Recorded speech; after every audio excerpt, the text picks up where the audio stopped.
back at it again at Hope Hill Center. We are here with our guest, which is Chanel. Thank you for coming, Chanel. Not a problem.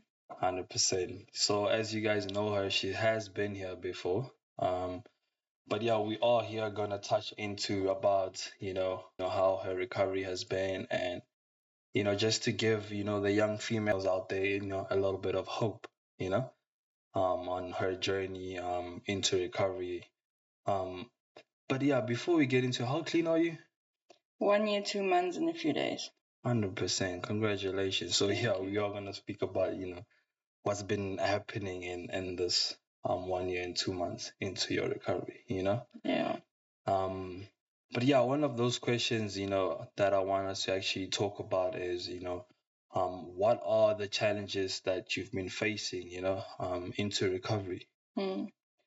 BK, what I can tell you is, I think people have this idea about drugs and alcohol where if you just put it down and you enter recovery, life doesn't happen to you. Life still happens to me, and even though I am in recovery, I still have to bury family, and I still have to face financial struggles, and I still have to face me in recovery. It's not just putting down the drugs and alcohol. I am my challenge in recovery. Yeah, and it's building those bridges that you've burned down. It's application. It's not just I cannot just throw my hands up in the air now and say I'm in recovery, I've tried, and you guys don't want to see me or take what I'm offering, so I'm throwing up my hands in this relationship or this friendship. No, I have to, it's application. Every morning I have to decide, I have to do this. I still have to send SMSs or messages to my family just to build that relationship up. And it's tough in the mornings, to wake up and, you just you don't feel like doing it. I mean, I am a year clean, so why do I always have to do the first step?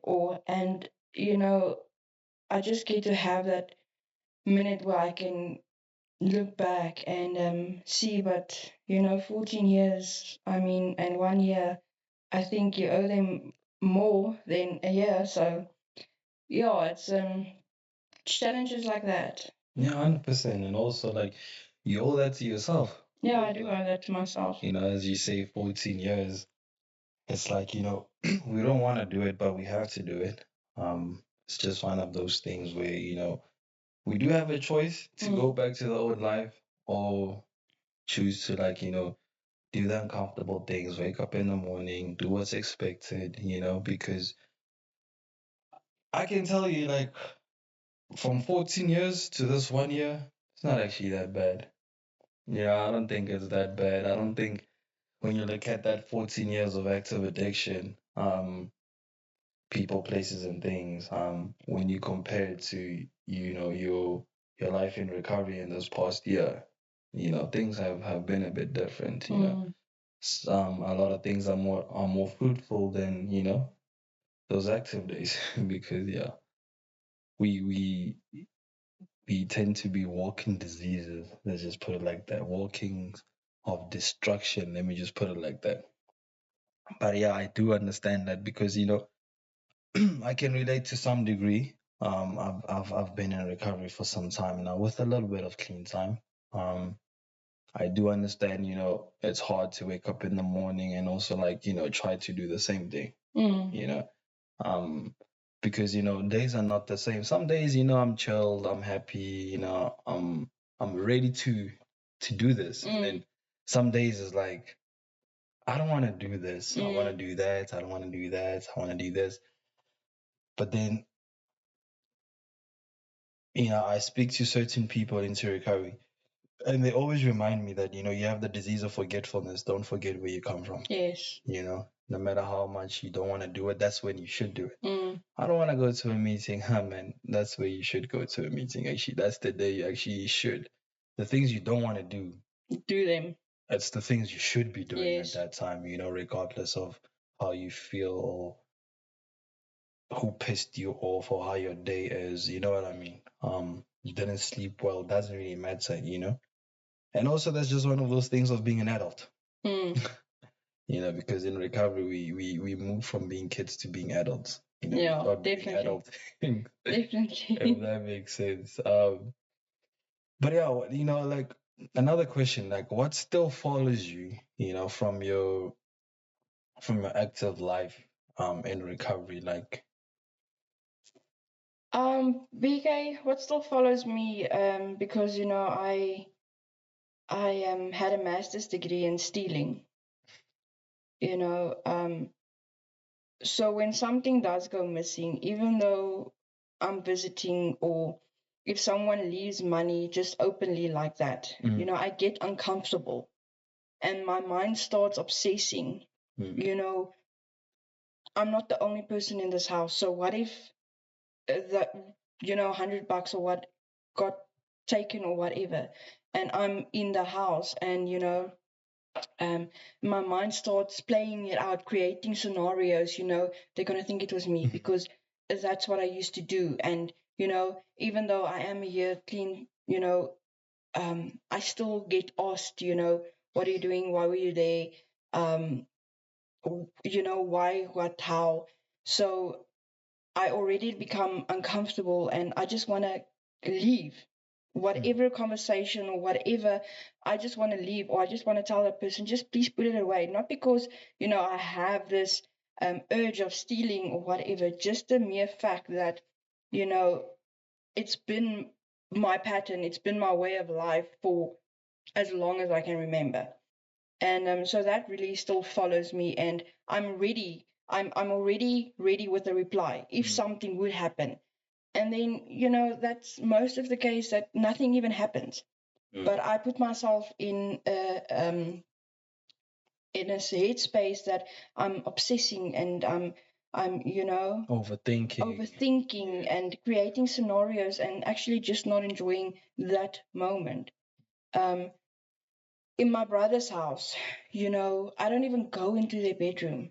I don't go into their bedroom, even though they do trust me enough to house sit for them. But there's certain areas in the house I don't even go into because, and if I do move something, I'll let them know. This is what's happening or this or what, because in my mind I'm already playing it out. But you were in the house. This is the way of, I'm the first person who would be asked, and it just still makes me feel so uncomfortable. So I think that is. Yeah, I mean, I think that is understandable, to some degree, because like you done that for like 14 years, so it's kind of hard, even though you're a year clean, like it's kind of hard to, not to overthink it, or, because you might try to like prove yourself that, I'm clean, but at the same time, it's like, I wouldn't expect it to happen, that quick for you to be like, I'm fully trusted, or the people around you to trust you. But the biggest thing is, they do trust you. That's the first step, something that they've never done in years. It might play out in your own head, but, like the way you've been living your life allowed them to take the first step and be like, I think we can trust her again. That's recovery. That recovery gave you that. Yeah. It's like, oh, we can trust her now. Yeah. Even though like certain things may follow, but that first step is the first step of like, we trust her, and only through time will tell, obviously. The more you keep working on it, it's gonna get better. You're not gonna overthink it a lot. The more you just. Yeah. And I have had experiences where I had to tell myself, with your family, with whatever is happening, it's gonna take time. It's gonna take time. I can still remember, I got an amazing opportunity, and I spoke to my brother and my sister-in-law about it.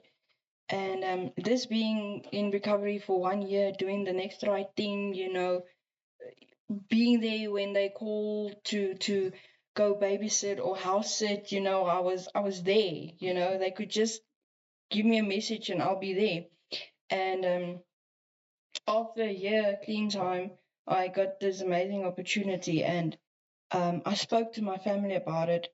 And my sister-in-law um, was very supportive.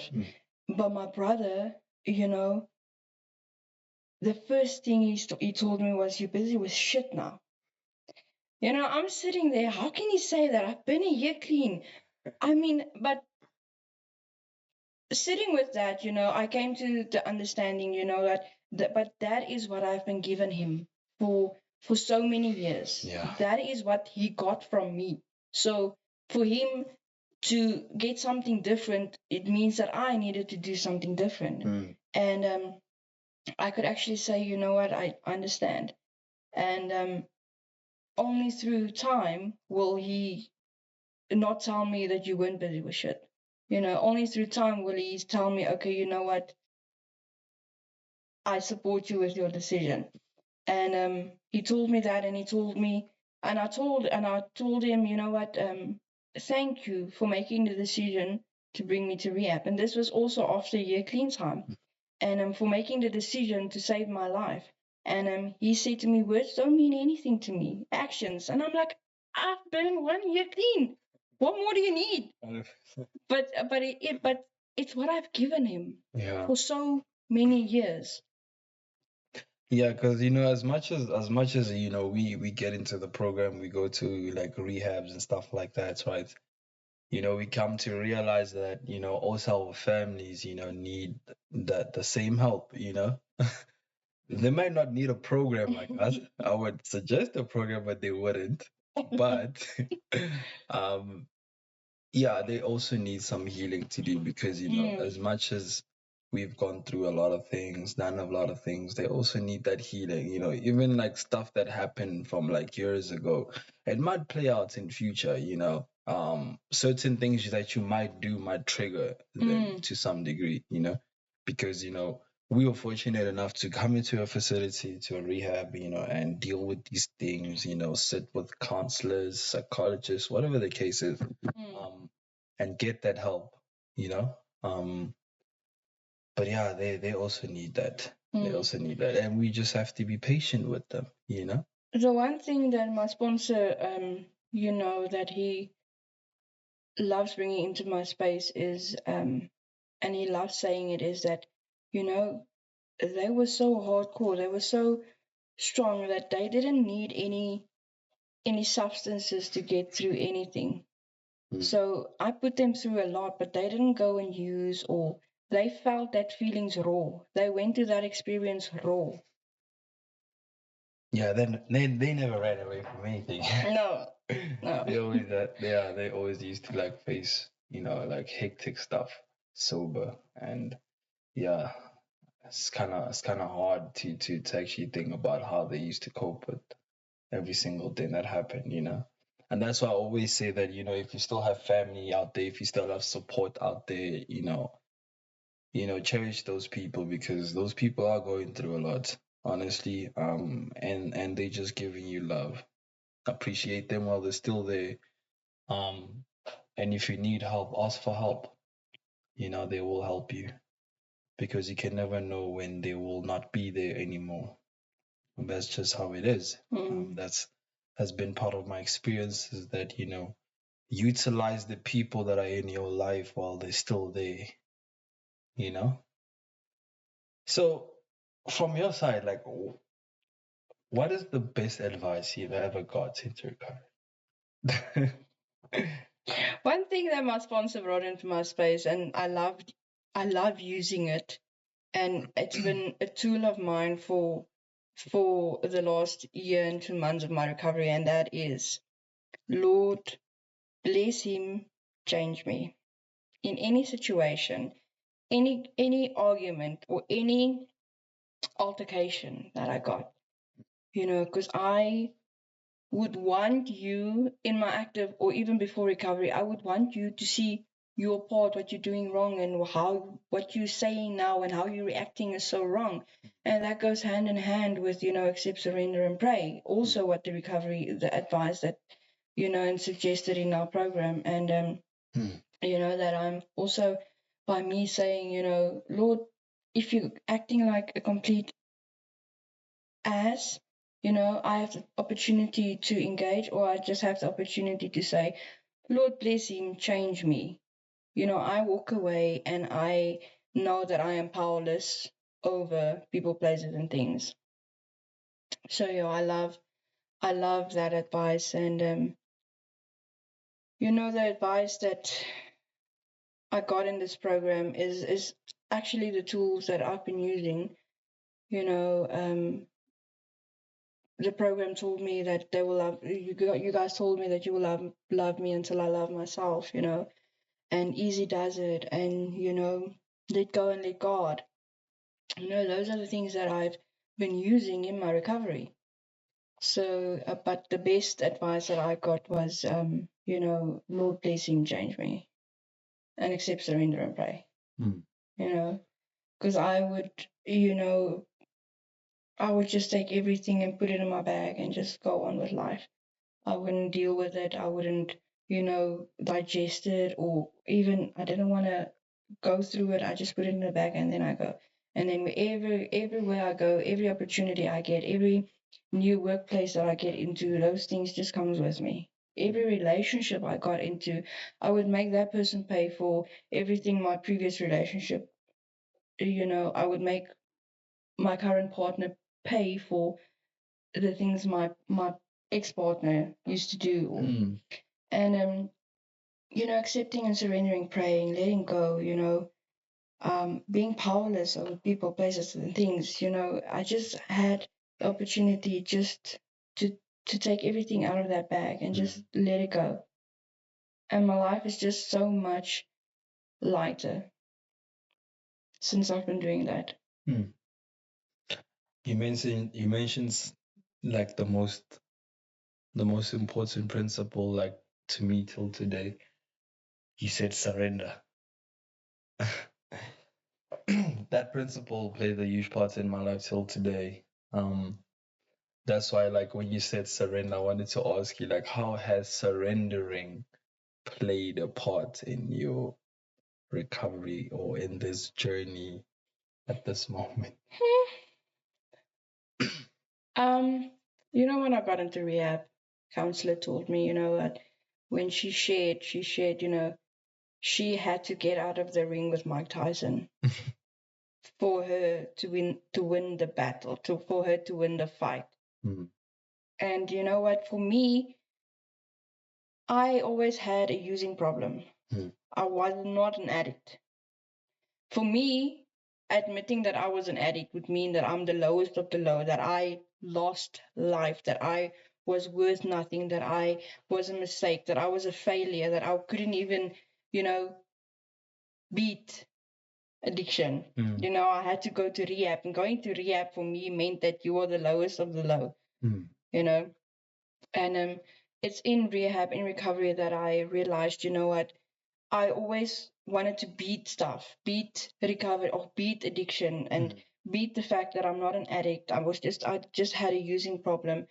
But all of that came out of myself, my own will, and just coming to a place where I had to just surrender my own will and accept that for me to have a good life, a successful life, and a successful recovery, that I had to surrender my own will and my life to a God of my own understanding, and that I had to take off the gloves, put it down, turn around, step out of the ring for me to win a battle. And I don't think that recovery would have been possible if I had not came to a place where I accepted that I needed to surrender. I needed just to surrender. You're 100%. The reason I'm saying that also is because, surrender played a huge part in my life. I still remember a few years ago, my whole perception of surrender was a bit different to what it is today. For me, surrender back in those years back was, giving up. I felt like it was giving up. Giving up, I'm not strong enough, Yeah, 100%. just giving up, throwing in the towel, you don't have what it takes, but 100%. it's not. Yeah, 100%. And that was one of those parts where I never surrendered because I didn't really understand it into detail. So I never started to surrender. And then when my perspective was changed, I actually started to understand that, surrendering, for me personally, when I had to surrender to whatever was going on in my life, I had to look at the bigger picture. Let me just put it like that. I had to accept first before I started surrendering. I had to accept I have a problem, I have X, Y, and Z. And then I had to surrender that, whatever happens, I have no control over. At that time when I had to surrender, I didn't even think about what's going to happen after, because I already accepted from the beginning that, the time I start surrendering, I have no control. I had to accept defeat to some degree. I actually did accept defeat. I actually did accept defeat. And then, that's when everything started to come through, had to deal with very uncomfortable things in life. And until today, I still have to surrender to certain things because I just feel like there's new things that do happen on a day-to-day basis. And to me, surrendering, you can surrender to certain things, but like you have to surrender to everything that's happening in your day-to-day life. Surrender is like a daily thing, basically, because you surrender into something today and then there comes a new thing tomorrow, pop, right in your face. And then when you try to fight it, that's when you start get frustrated and then you tend to play God in your own life. So yeah, surrender is a very important principle. But anyway, let's move on to that, right? So what I want to know is like, how do you balance your recovery and your work? That's what I want to like. Honestly, for me, I came out of rehab. I only balanced the recovery. I only balanced my step work and going to meetings. I had no. When someone would come to my door, knock on my door, and ask me, "Do you want to go for a walk?" I would feel like I'm stealing time from my recovery. I need to be sitting in front of my book. So I couldn't balance that. I had no idea how to balance that. And, obviously it led to a relapse. But, coming in back into the rooms and for me, I have to live my recovery in order for me to balance the other areas in my life. So it's a daily program that I do. It's something that I have to do daily. So I can't just say, I know that if I don't say the Serenity prayer or surrender my will or work my program, I know what the result will be. So I don't schedule my recovery. I live my recovery so I can schedule the rest of of what's happening in my life. For me, I literally have to. I just live my recovery so that I can have a balanced life. 100%. But I do, you do get tired in your day-to-day doings and whatnot. But I know, when I go to my meetings, one night to go to the meeting guarantees me 6 good days. One question of step work a day guarantees me an awesome day. Even though things happen, life happens. There can be something in your day, someone or whatever who just, scratches you or whatever. But you can still handle that day and have a successful day by going to bed being grateful for that day because you have lived your program of, one whole. But for me, living my recovery means that I can balance the other areas in my life. um not overworking yourself and not leaving time or room for your program, or you know doing a lot of the program and not being able to do other things, like that balance also helps us to understand that um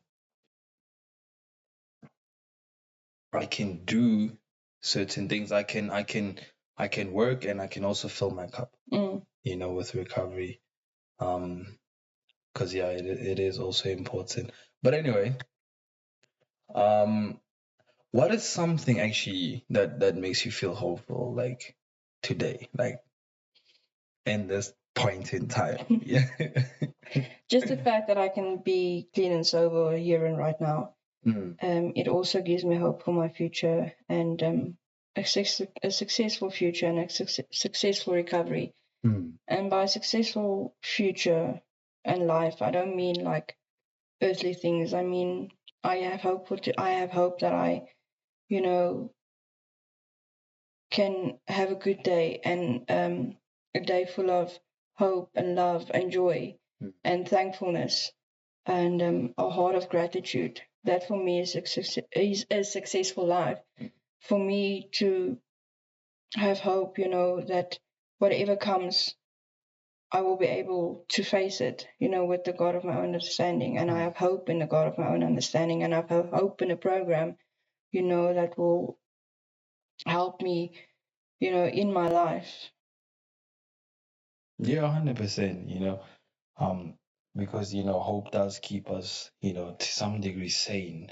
Helps us not try to control life. Let's just put it like that. It's a little bit different from having expectations also in life. Having hope in certain things in life is it's more fruitful than having expectations. Um, and for the ones that are out there and are still struggling with addiction and all that, like I won't say a lot, but I can just show you there's hope. Because for the females out there,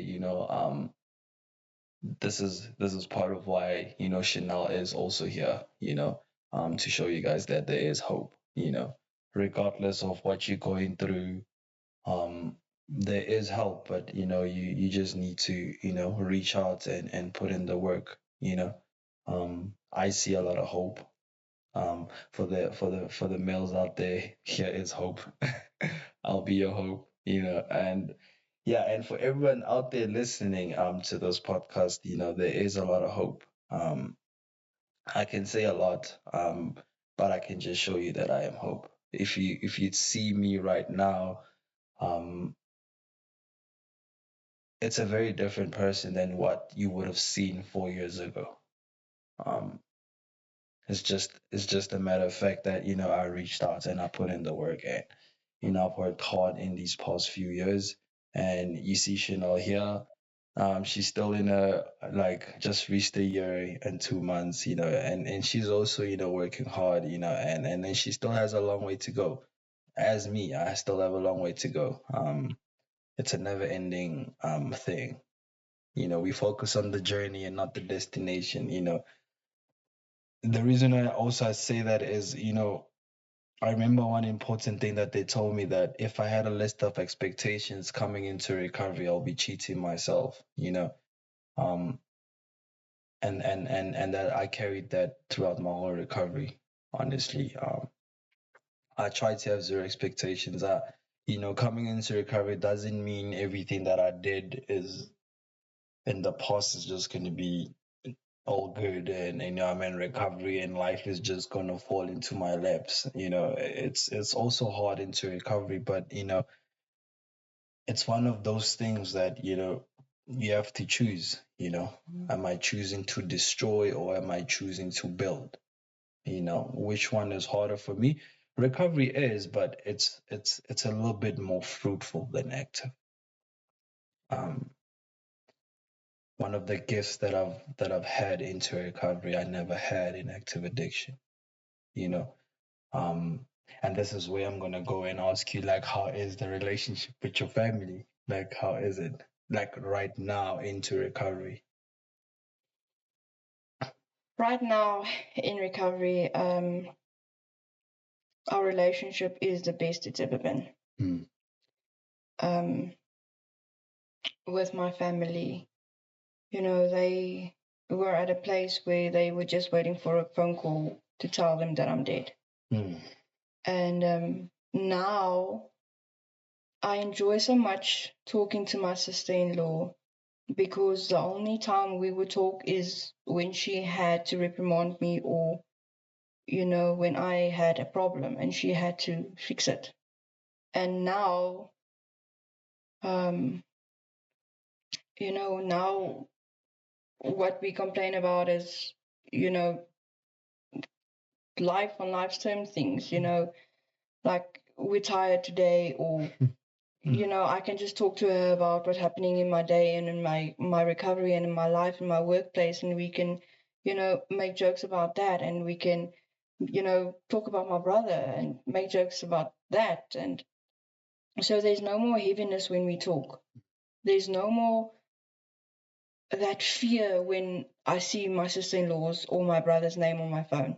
There's no, and I know that there's no fear from them when I call them or send them a message.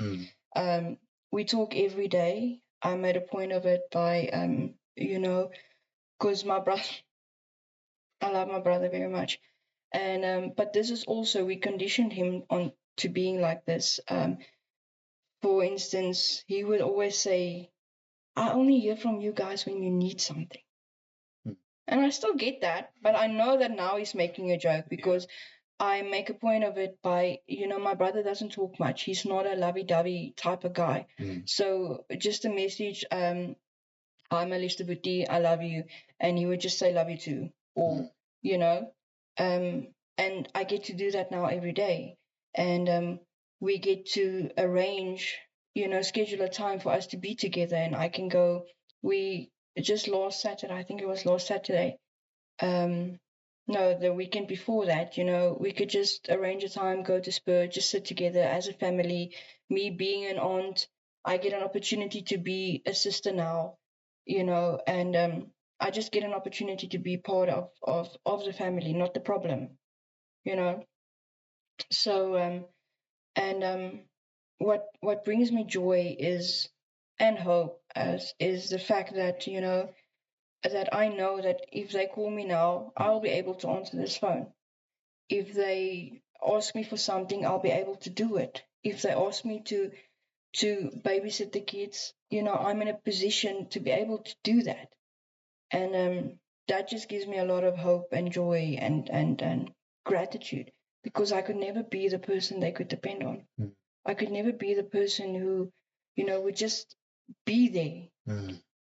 So with my family, I'm grateful for God, and I'm grateful for this program, that gave me that opportunity to be who I'm supposed to be, be that sister, be that aunt, That's the biggest thing. You are there.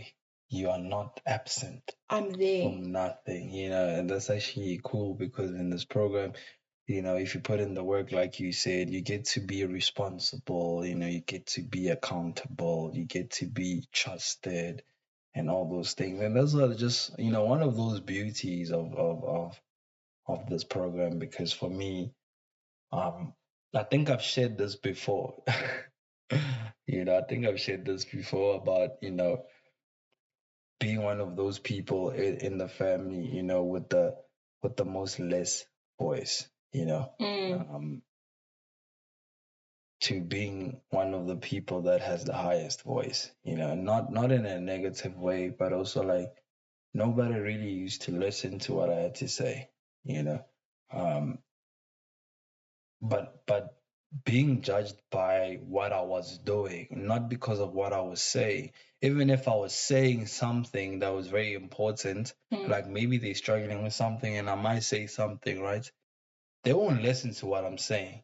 They'll just hear my voice and they'll tell me to keep quiet because of what I'm doing, and it disqualifies what I'm saying. They don't actually listen to what I was saying. now being clean and doing all that, it's like, oh yeah, we listen to you. We can hear you. Yeah. You I know? mean, I hear you, and it's those things that makes recovery for me so precious, and it's I love the small things that recovery gives me, because I have 14 years of of evidence that I was never this person, and I have 1 year evidence of this person who I love in recovery. It's things like you said, that voice, and you were not heard, or it didn't matter what you were saying because of the things that you've done. And I remember I was babysitting the kids. My brother and my sister had something to do, and I was babysitting the kids. And as Leola was walking out, just those words, it made me feel so good. She said, "Listen to Tani Chanel. Listen to Tani Chanel when she talks to you or when she tells you to do something." And that made me feel so good. Only those words made me feel so grateful. Yeah, 100%. Because we are able to witness those things. And sometimes when we're living our own lives and not being able to be aware of what's happening around us, we never get to, see those things as precious or cherish them or actually, um, yeah, we wouldn't feel happy about that. There's some people that don't actually care about those things, but, the more you become aware of your life and, understand what you want to become in life, that's where you start witnessing those small details because those small details means a lot. Small things always become big things. It's also like the same as um when you started becoming dishonest. It all started very small. Yeah. Until you became, having a dog trade of lying. So it's just one of these things also, like, you start to witness these small things and it starts to manifest into the people around you, and they start witnessing it and be like, okay, I can trust Chanel. Chanel speaks some sense. Chanel, can I ask for some advice? Those kind of things. Yeah, I very much appreciate and cherish those small things because they build me also, because as much as people reach out to me, I do the same thing till today. I reach out. I reach out regardless of what I'm going through. No matter how clean I am, no matter how much I think I know too much, I just reach out, because, the first time this was a few years ago, I was told that I know nothing. And that's how I started learning everything. Most of these things I started learning because I just went in there and I was told, you know nothing. I was like, okay, I know nothing. I know a lot, but I know nothing. Yeah. And that allows me to become teachable. I become open-minded enough to actually hear and listen to what someone else is saying and take it in. But yeah, anyway, this is going to be the end of our podcast. Thank you guys for watching. If you want to visit our website, it's at www.hopehillcenter.co.za. And thank you again, Chanel, for coming. Thank you for having me. For sharing your experience, strength, and hope. I hope it did touch someone out there, even though it didn't help a lot of people. But even if it helped one person, I'm fine with that. You know. Um, and yeah, so please like and subscribe to our channel. And this is the end. Bye, guys.